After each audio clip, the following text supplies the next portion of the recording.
Gastrocharlas, el programa sobre los placeres del paladar, donde comer para olvidar y beber para recordar, con Jano y Pedro.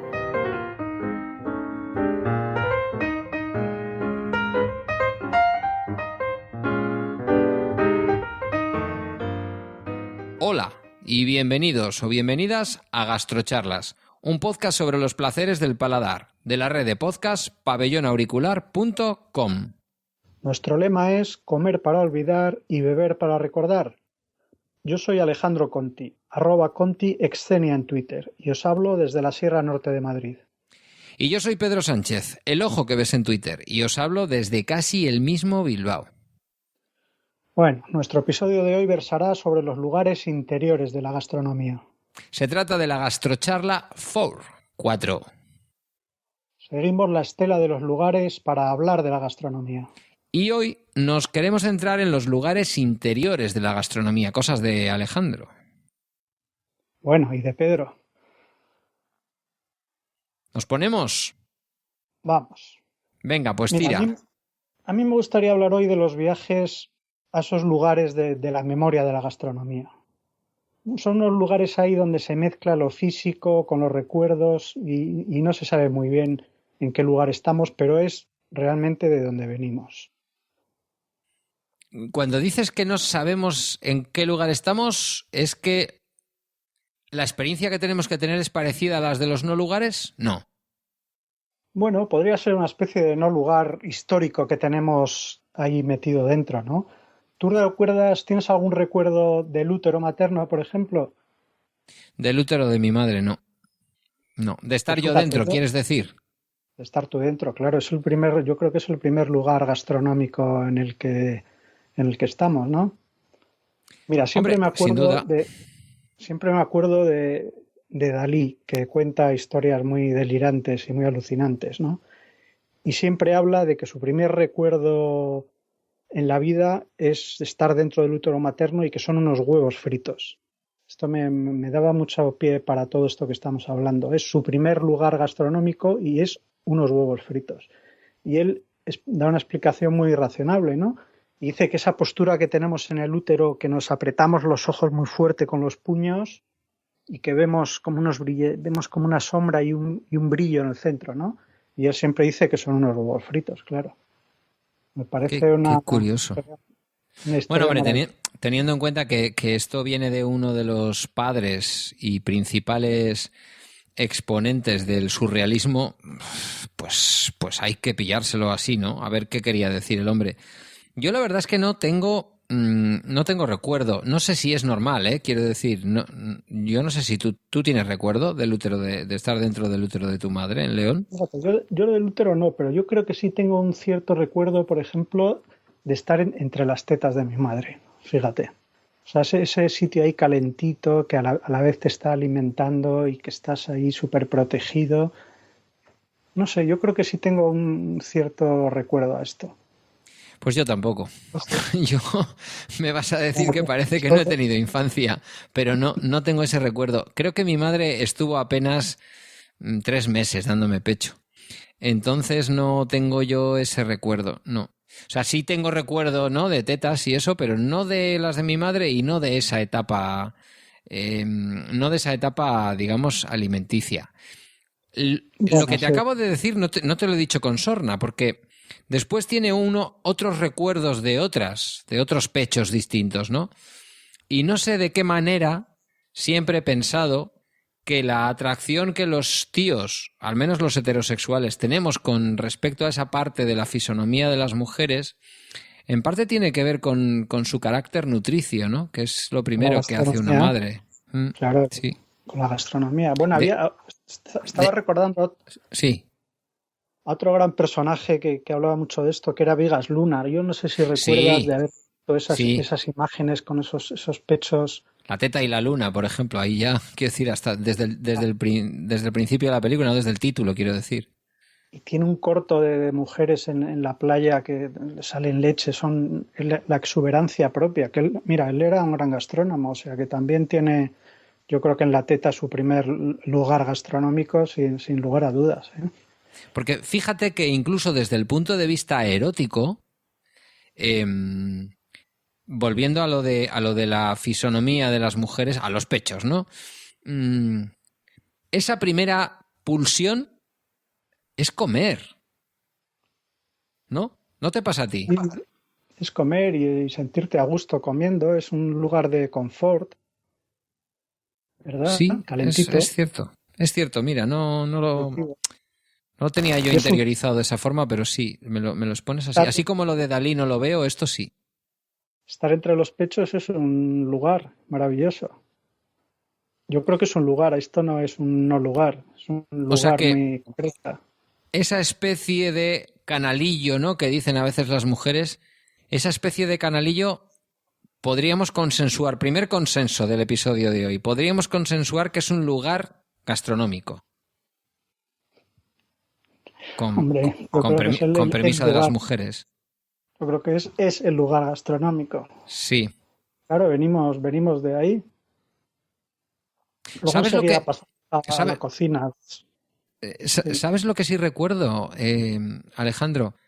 Recuerdo mucho los sabores de algunas comidas que me hacía mi abuela.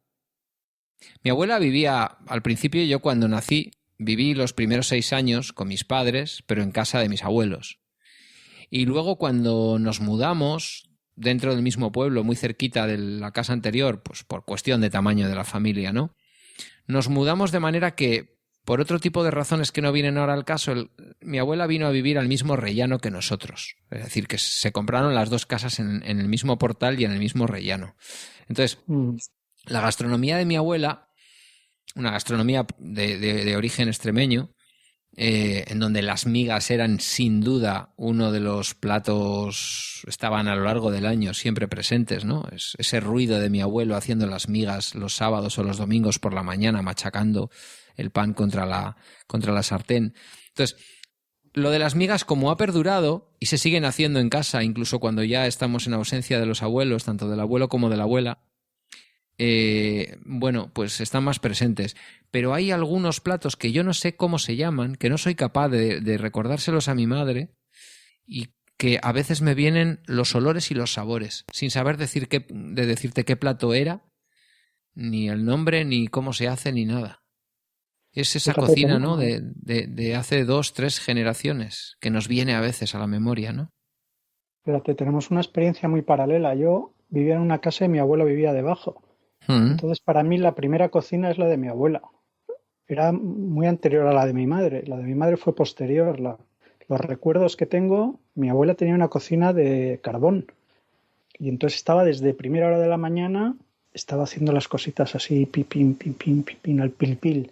Era una cocina eterna que estaba siempre en ebullición y es el primer recuerdo que tengo y me pasa un poco como a ti. Tengo aromas, colores, cosas que eran, bueno, de la cocina tradicional leonesa, ¿no? Pero es curioso cómo para muchos la cocina de la abuela es anterior a la cocina de la madre.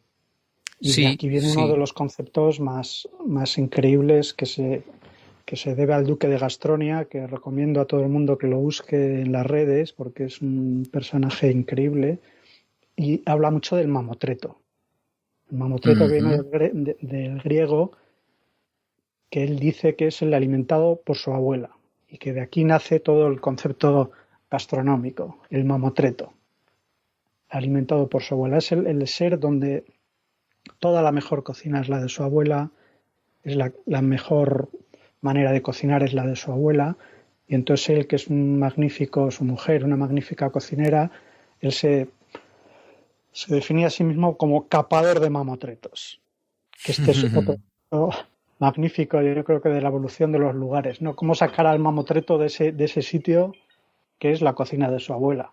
Y ahí nace todo, yo creo que ahí nace el despertar que tenemos todos a la gastronomía, cuando empezamos a ver que fuera de la cocina de la abuela hay otro mundo, ¿no? Y nos cuesta mucho salir de la cocina de la abuela porque es un lugar maravilloso. ¿Y qué relación tiene la palabra mamotreto, que dices tú que significa alimentado por su abuela? Bueno, que decía el duque de Gastronia que es alimentado por su abuela, con que ahora digamos, por ejemplo, que un libro enorme es un mamotreto o que una cosa grande es un mamotreto. ¿Has Claro, porque encontrado los alguna mamotretos relación? eran niños muy gordos y los abuelos alimentan Ah, muchísimo. vale. Eran niños, tú no recuerdas, por ejemplo, claro, vivimos un poco, nuestros abuelos vivieron la guerra, la posguerra, entonces nos alimentaban muchísimo. Yo creo que una obsesión de mi abuela cuando me fui a vivir a Madrid era que comía poco, siempre, yo iba engordando constantemente y siempre me decía que me veía muy delgado, que tenía que comer más y tal. Por Yo si creo que venía es, una enfermedad. A mí esto ya me lo han dicho. Que había que yo tener creo que reserva en el cuerpo por si te venía una enfermedad. Entonces había que tener dos cosas. Reserva de grasa, supongo, en el cuerpo y un pijama y una bata sin estrenar, por si había que ir a un hospital. claro, es que un niño redondo, gordo, realmente era sinónimo de salud. Yo esto lo vivía así, Mm. un poco lo Os- contrario. Entonces la abuela era la gran alimentadora de los mamotretos. Claro, el duque de Gastronia va un poco más allá, porque lo lleva ya no a la cantidad y de que te alimenten con mucho amor, sino que la cocina de tu abuela es la mejor del mundo.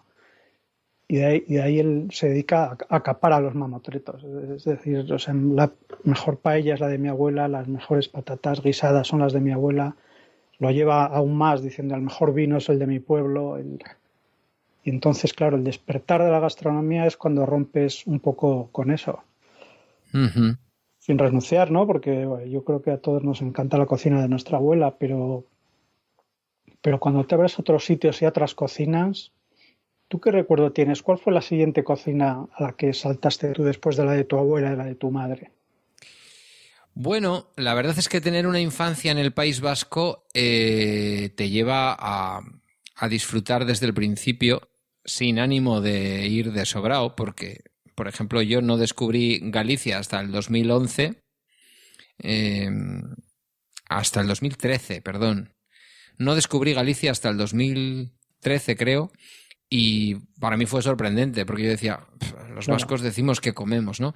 Pero es verdad que la infancia en Euskadi es una infancia, aunque estés criándote en una familia de origen castellano, como se dice aquí, pues es una gastronomía y es una cocina increíble, ¿no?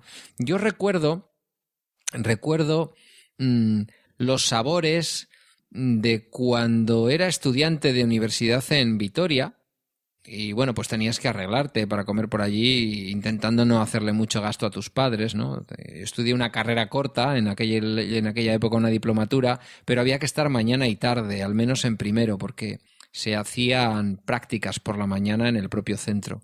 Entonces teníamos que buscarnos la vida comiendo. Como estudié trabajo social, pues no nos importaba en algún momento ir a comer a algún comedor social con el resto de estudiantes y tal, y bueno, veías personajes curiosísimos. Pero durante una época íbamos al casco viejo de Vitoria, a lo que es el casco medieval, a comer un plato que se llama el urtain, que no sabría decirte ahora mismo si el nombre hace referencia al boxeador, no lo sé, Seguro. probablemente. Llevaba una chuleta de cerdo, yo creo que llevaba patatas, llevaba huevos fritos sin duda, y probablemente llevaba algo de grasa de cerdo tipo bacon o algo por el estilo, o tocineta más gruesa y a un estilo más vasco o español que el bacon, ¿no?